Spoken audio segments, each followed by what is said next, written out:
नमस्कार सभी सुनने वालों को, मैं आपका होस्ट संतोष शरद त्रिपाठी और आप सुन रहे थे अपना फेवरेट प्रोग्राम मन की आंखों से, जिसमें हमने बात की थी पिछले हफ्ते अली भाई से उनके जीवन के बारे में, उनके शिक्षा के बारे में, इंक्लूसिव एजुकेशन के विषय पर, दिव्यांगता और निःशक्तजन वाले विषय पर कि उस पर क्या विमर्श है। अब हम आगे की बातचीत पर चलना चाहेंगे अली भाई के साथ में, जिसमें हमारे साथ चिंतन रहता है कि पब्लिक पॉलिसी क्या है। देश में लोक नीति होती है, हर एक देश की, हमारे देश की भी एक नीति है।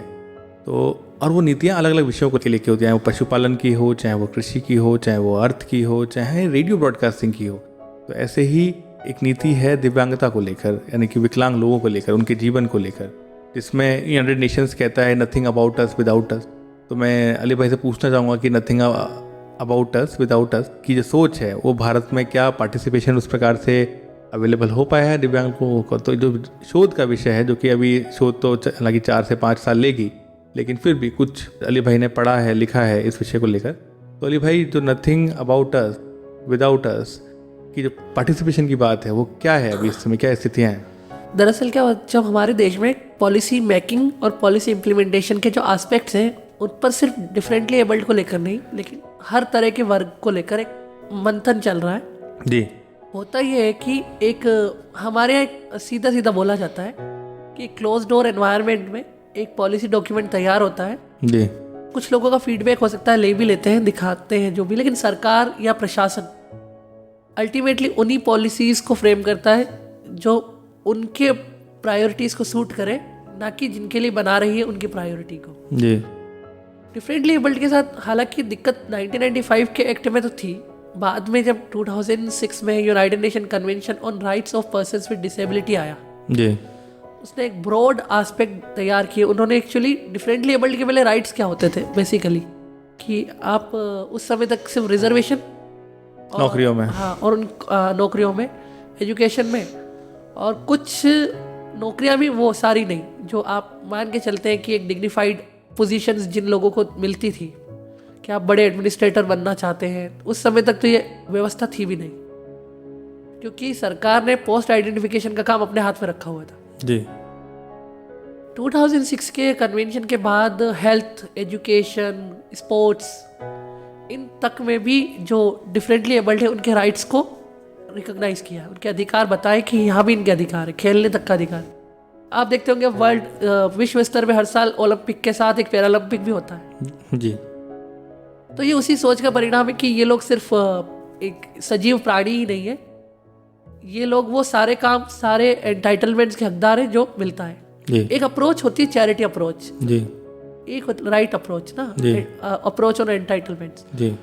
चैरिटी दान अप्रोच ही होती है कि आप ये मान के चलते हैं जो डिफरेंटली एबल्ड है उनको आप जो भी देंगे वो ले लेंगे, उनका अधिकार नहीं है, हम जो दे रहे हैं वो एक्चुअली उनको दान में प्राप्त हो रही चीज़ है। जी। ये एक रीज़न था कि पहले बड़े बड़े हॉस्टल्स बनाते थे, एजुकेशनल इंस्टीट्यूट्स बनते थे, लोग आते थे, वो चैरिटी देते थे।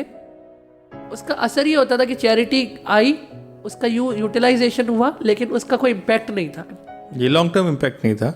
बिल्कुल। दूसरा ये कि कुछ ये मान के चलते थे कि ये इनके स्टैट्यूटरी राइट यानी कि कानूनी अधिकार नहीं है, ठीक है, मतलब ठीक है, इनको जो दिया जा रहा है वो इनफ है। जी। और ये सोच उनकी थी जो दे रहे थे, जी, चाहे उसमें सरकार हो चाहे समाज हो। जी। दूसरा ये कि शहरी क्षेत्रों में जहाँ पर ये मिडिल क्लास ज़्यादा रहता है, अपर मिडिल क्लास, वो तो इस रियलिटी को एक्सेप्ट करता है कि हमारे अगर डिफरेंटली एबल्ड बच्चे हैं तो उनकी केयर भी अलग से करनी होगी, और ये पढ़ वढ़ भी सकते हैं, इनको नौकरी मिल सकती है। ग्रामीण भारत में ये स्थिति है, वहाँ पर जो बच्चे जन्म लेते हैं, और ये बहुत इम्पोर्टेंट है कि उन्हें ये भ्रम रहता है कि इनका जन्म हुआ है, इन्हें हमें संभालना है एक बर्डन की तरह, बोझ की तरह। हालांकि लूज वर्ड है, मैं इस्तेमाल नहीं करता इसको, लेकिन हाँ जी, ये है कि ये एक अप्रोच हुआ करती थी। जी। आज भी शायद रूरल इंडिया में है ये अप्रोच। इसका बड़ा कारण ये है कि लोग जो खुद एबल बॉडीड है, जी, उनके अधिकार सुरक्षित नहीं है।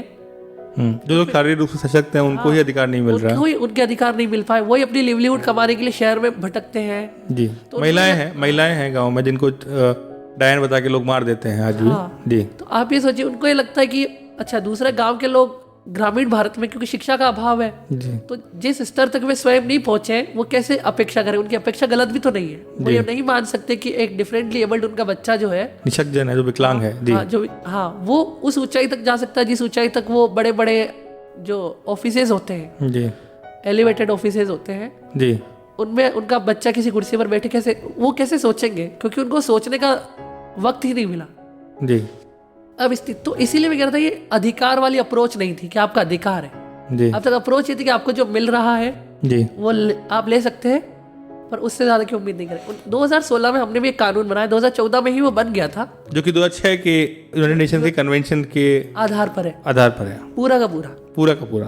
तो इसलिए इसको नाम भी रखा गया rights of person with disability, यानी कि दिव्यांग विकलांगजनों के अधिकार कानून 2016। हाँ जी, हमारे देश में ये एक समस्या रही है कि जो लोग पॉलिसीज बनाते हैं जी वो इंटरेक्ट हमसे नहीं करते थे जी। वो कुछ एनजीओ के साथ उनकी बातचीत होती थी संसद में। आप एक दृश्य सोचिए कि लोकसभा राज्यसभा में जी जब बिल पर चर्चा हो रही है जी, तो बिल पर चर्चा सिर्फ इस पर हो रही है कि सरकार को ये करना चाहिए या नहीं करना चाहिए।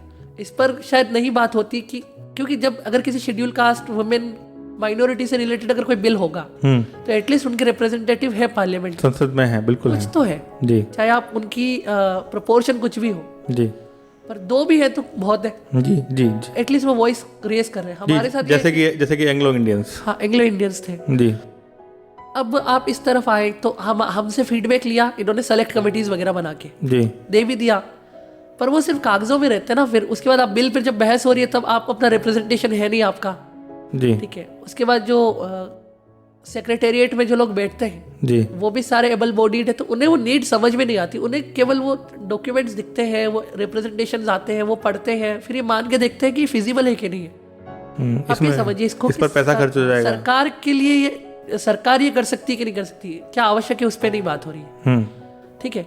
अच्छा, दूसरा क्या, हमारी सरकार कई बार ये भूल जाती है कि हम एक लोक कल्याणकारी राज्य, हमें तो पैसा खर्च करना ही पड़ेगा चाहे उसका आउटकम कुछ ना हो, जी, ठीक है, फिजिकल आउटकम कुछ ना हो, हाँ भले कुछ भी नहीं मिल रहा, टेंजिबिलिटी में, हाँ कुछ भी नहीं है, मूर्तता जिसको आप कह रहे हो, वो दिखे नहीं, तो ये एक दिक्कत रही है। बेसिकली जब बजट भी आप बनाते हैं तो बजट में भी 2-4 घोषणाएं जरूर होती है, पर वो एक अलग से कोई एक कॉलम हो कि जैसे लोग होता है ना कि आज किसानों के लिए क्या तोहफा होगा, मजदूरों को सरकार क्या देगी, महिलाएं क्या उम्मीद करें।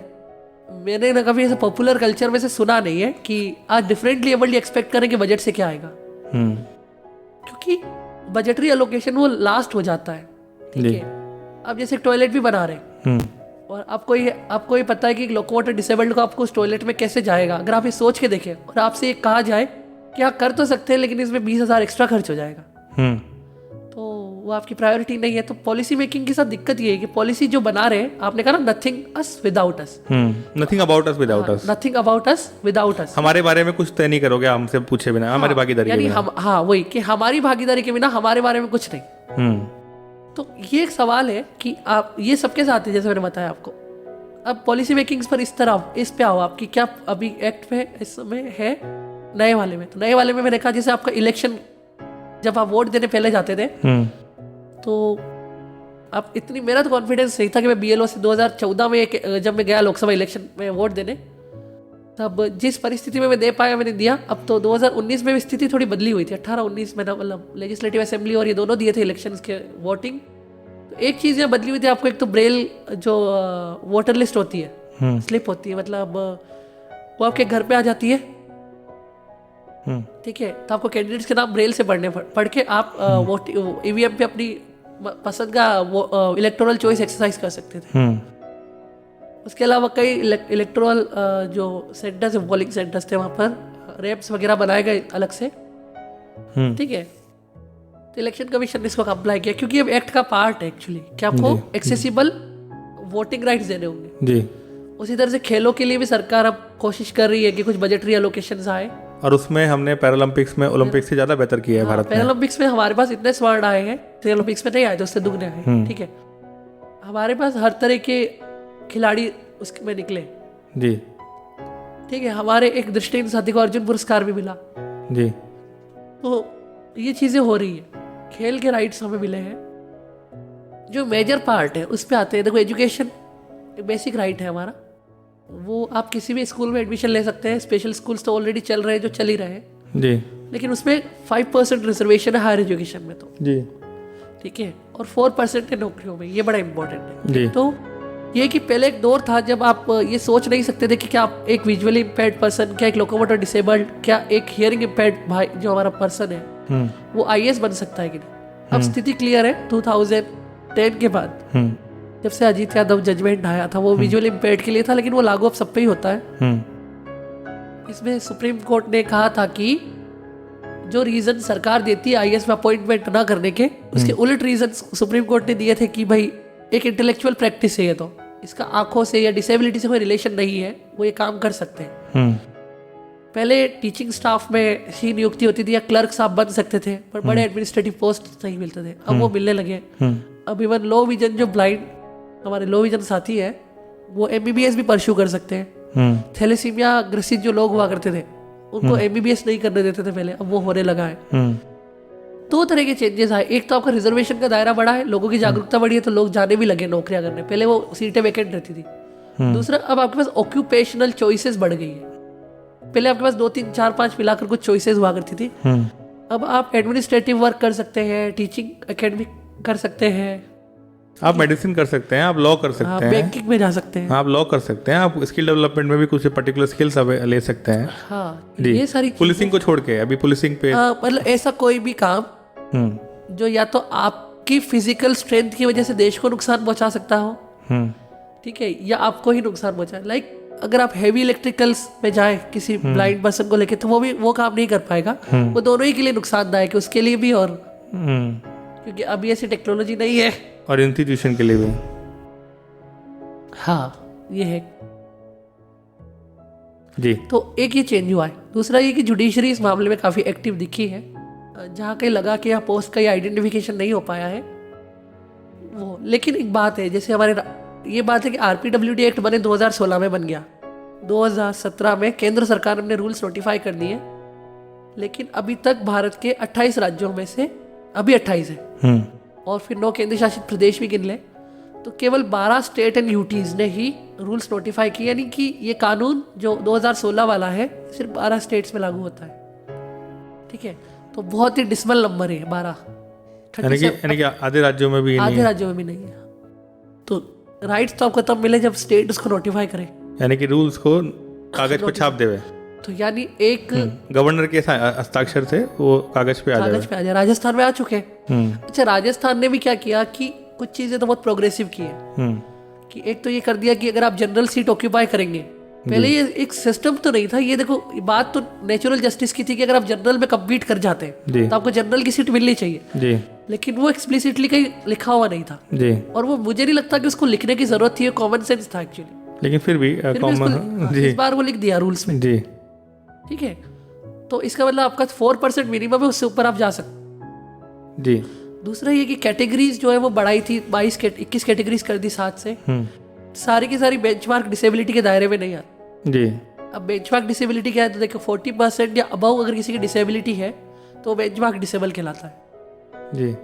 पुराने लॉ में यह था कि सिर्फ डिसेबिलिटी डिफाइन थी, बेंचमार्क जैसा कुछ नहीं था जी। तो या तो आप डिसेबल्ड है या नहीं है, लेकिन इस बार बेंचमार्क इसलिए लाया गया कि अगर कोई व्यक्ति कम डिसेबल्ड है 40% से, तो उसको कुछ राइट्स तो दिए गए लेकिन कुछ रिजर्वेशन जैसी चीजें नहीं दी है जी। जैसे कि थैलेसीमिया वाले केस में, थैलेसीमिया वालों को आप ले लो, एसिड अटैक विक्टिम्स को ले लो।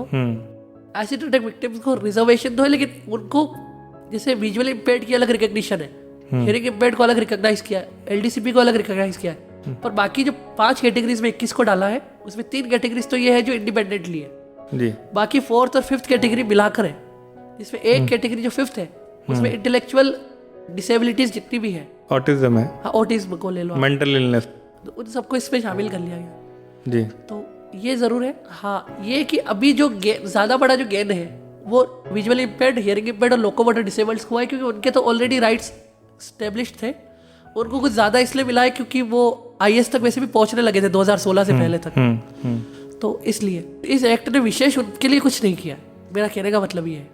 ये एक्ट जो नई एंटर्ड कैटेगरीज है, नई जो एनलिस्टेड कैटेगरीज है, उनके लिए बेहतर करता है। फिर विजुअली इम्पेयर्ड के लिए आज अगर हम सिर्फ, क्योंकि मैं दृष्टिवादी तो उनकी बात ज़्यादा करता हूँ, तो दृष्टिबाधितों के लिए विशेष कुछ नहीं, हाँ प्रतिशत जरूर बढ़ा है रिजर्वेशन का, ठीक है, लेकिन वो 3 में डिवाइड होता है, तो हमें नॉमिनली 3.33 का फायदा हुआ है, 0.33%। जी। लेकिन क्या ये कानून लागू हो रहा है? तो ये आप देखिए कि यूनिवर्सिटीज़ में तो schedule caste and schedule tribes का रिजर्वेशन तक लागू नहीं हो पाया, तो हम तो अभी बहुत दूर है। अच्छा, दूसरा ही यूनिवर्सिटी ऑटोनोमस भारत में है भी 600, जी, ठीक है, 46 सेंट्रल यूनिवर्सिटीज है, आपको सबके लिए अलग अलग लड़ना पड़ेगा। लेकिन जैसे यूपीएससी हो गई, एसएससी, इनके जो एग्जाम है इनके लिए आपको एक ही बार लड़ना पड़ता है, क्योंकि ये सेंट्रल एजेंसीज एक ही कैडर कंट्रोलिंग एजेंसी होने के कारण वो एक बार लागू कर लेती है उसको।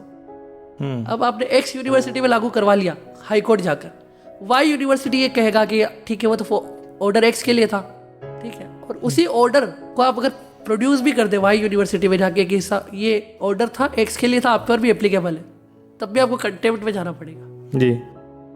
तो एक दिक्कत है, बैंक्स में अच्छा रिप्रेजेंटेशन है सारे डिफरेंटली एबल्ड्स का, बैंकों में हर साल काफ़ी सारे एम्प्लॉय हुए हैं। मैंने जब अपना डेजर्टेशन लिखा था तब ये आंकड़ा सामने आया था कि हमारे सबसे ज़्यादा जो विजुअली इम्पेयर्ड साथी है, और in general, in particular sorry, और इन जनरल डिफरेंटली एबल्ड है, उनमें टीचिंग में और यानी एकेडमिक वर्क में और बैंकिंग वर्क में सबसे ज़्यादा है, 40% से ऊपर का चंक है। आप एक शब्द का प्रयोग कर रहे हैं बार बार इस कानून में, जो नया कानून है दिव्यांगजनों के अधिकार कानून 2016, इसमें बहुत सारे टर्मिनोलॉजीज का प्रयोग किया गया है, जैसे रीजनेबल अकोमोडेशन, ये क्या है, पोस्ट आइडेंटिफिकेशन जो आप वर्ड बार बार काम में ले रहे हैं, ये क्या चीज़ है, थोड़ा समझाएंगे हमारे श्रोताओं को?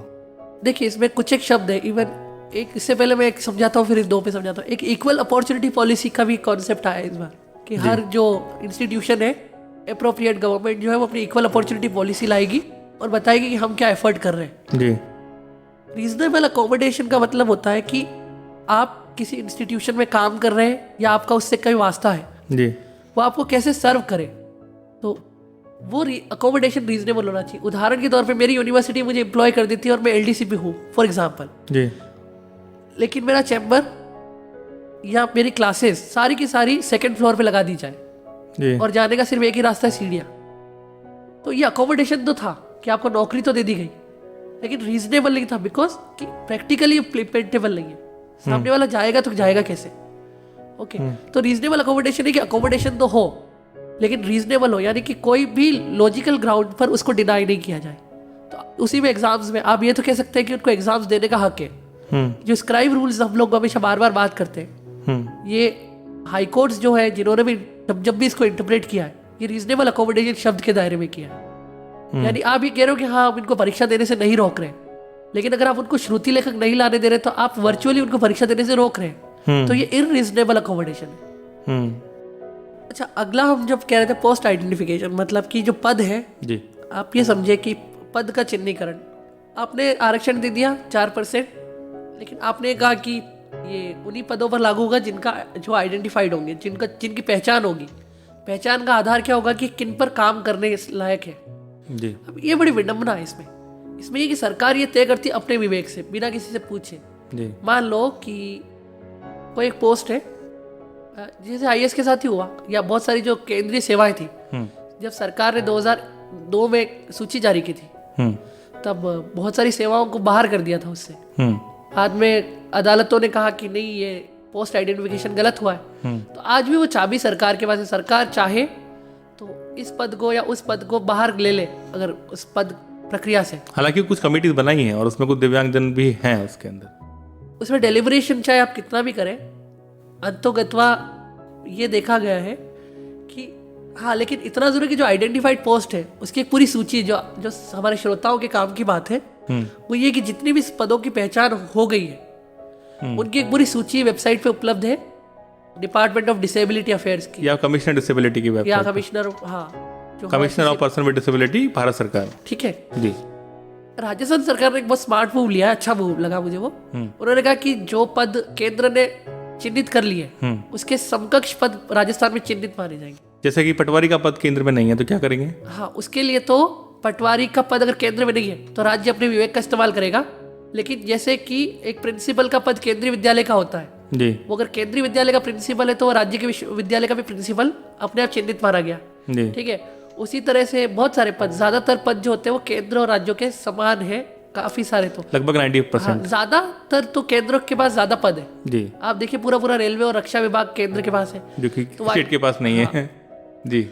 उसी तरह से आप इस पे आओ कि अगर किसी व्यक्ति को केंद्र सरकार आईएएस बनाने को तैयार है तो फिर राज्यों से आरएएस बनाने को तैयार हो जाएगा। यस। ठीक है। उसी तरह से ज़्यादातर पदों में कॉलेजेस, क्योंकि जो इंस्टीट्यूट स्टेट लेवल का वो सेंटर लेवल का होता है, पटवारी जैसे जो लोकल एडमिनिस्ट्रेशन के पद है जी, उनके साथ ये दिक्कत आएगी, लेकिन हाँ बाकियों की नहीं। दूसरा एक इक्वल अपॉर्चुनिटी पॉलिसी हम बात करें तो समान अवसर नीति जी। हर संस्था को ये बनानी है। हालांकि मैं इस मामले में कह रहा हूँ काफ़ी निराशा है कि शायद संस्थाओं को इसके बारे में पता भी नहीं, विभागों को और संस्थाओं को मालूम भी नहीं। हाँ। दूसरा कि बनाने के लिए भी थोड़ा श्रम लगता है, फीडबैक लेंगे, कमेटी बनाएंगे, फिर विचार विमर्श करेंगे। तो ज़्यादातर जो संस्था है इसमें डेंसिटी क्या है, यानी एक संस्था के अंदर कितने लोग होंगे जो डिफरेंटली एबल्ड है, मुश्किल से 2 4 5 आपको मिलेंगे। या तो वो स्पेशलाइज्ड एजेंसी होगी अगर डिफरेंटली एबल्ड की तो वैसे भी बना देगी, ठीक है, क्योंकि तो वो ट्रेंड ही उसी हिसाब से है। लेकिन मान लीजिए कि कोई ऑफिस है, कोई बैंक है, तो वहाँ उस स्थिति में इक्वल अपॉर्चुनिटी पॉलिसी बना के मतलब वो बताएंगे कि हम हमारे यहाँ डिफरेंटली एबल्ड को हम क्या क्या सुविधाएं देंगे, तो ये वो कानून के अनुसार हो। कानून में अगर ये लिखा हुआ है कि रीजनेबल अकोमोडेशन देना है तो आपको इक्वल अपॉर्चुनिटी पॉलिसी में बताना है कि रीजनेबल अकोमोडेशन आप कैसे देंगे। एक बैंक को ये बताना पड़ेगा कि अगर हमारे यहाँ एक ब्लाइंड व्यक्ति आता है नौकरी करने तो हम उसको एक ऐसा कंप्यूटर उपलब्ध करवाएंगे, सिस्टम जो स्क्रीन रीडिंग एक्सेसिबिलिटी हो, जिसको चलाया जा सकता है, जो बोल के हमें सुनाता हो और हम जो टाइप करते हैं वो सुनाई देता है हमें जी। उसी तरह से एक डिफरेंटली एबल्ड जब किसी एटीएम में जाए तो ग्राहक के रूप में, हाँ एक ग्राहक के रूप में उसी बैंक में, अब क्योंकि बैंक एक ही है, संस्था एक ही है, लेकिन उसके हितधारक अलग अलग है, स्टेक होल्डर्स अलग अलग है जी। तो वो एटीएम में जाए तो अब एटीएम भी एक्सेसिबल आने लगे हैं, जिनमें ब्रेल कीबोर्ड्स होते हैं, जिसमें एक माइक्रोफोन होता है। क्या उस माइक्रोफोन को अगर आप अपने कान में लगाते हैं तो आप जो भी पिन डालेंगे, जो भी ऑप्शंस उस स्क्रीन पे होंगे वो सब आपको सुनाई देते हैं। माइक्रोफोन इसलिए था कि आपकी प्राइवेसी प्रोटेक्ट रहे जी। तो ये लेकिन भारत में बहुत कम है, जबकि 2000 आज से करीब 10-11 साल पहले की बात है, आरबीआई ने एक सर्कुलर जारी करके सारे बैंकों को कहा था कि जितने भी बैंक अपने 1/3 एटीएम्स इसी तरह के बनाएंगे जी। और आप सड़क पे निकल जाइए, आपको 1/3 नहीं 1 मिले तो बड़ी बात है जी। इक्वल अपॉर्चुनिटी पॉलिसी में इसका भी जिक्र होता है जी। इक्वल अपॉर्चुनिटी पॉलिसी में उसका भी जिक्र होता है कि वेज स्ट्रक्चर क्या होगा, कि मान लीजिए कोई व्यक्ति है वो पब्लिक ट्रांसपोर्ट से सफर नहीं करता, मेट्रो से नहीं आ सकता, बेस्ट की बस से, डीटीसी की बस से नहीं आ सकता, तो वो ऑटो लेकर आएगा। हाँ। तो वो जब ऑटो लेकर आएगा तो उसके ऑटो का अतिरिक्त किराया भी तो लगता है, तो उसे अपनी जेब से देना पड़ता है। ये रीजनेबल अकोमोडेशन के दायरे से बाहर है, ये इक्वल अपॉर्चुनिटी पॉलिसी में इसका जिक्र होना चाहिए जी। ये चीज़ है जी।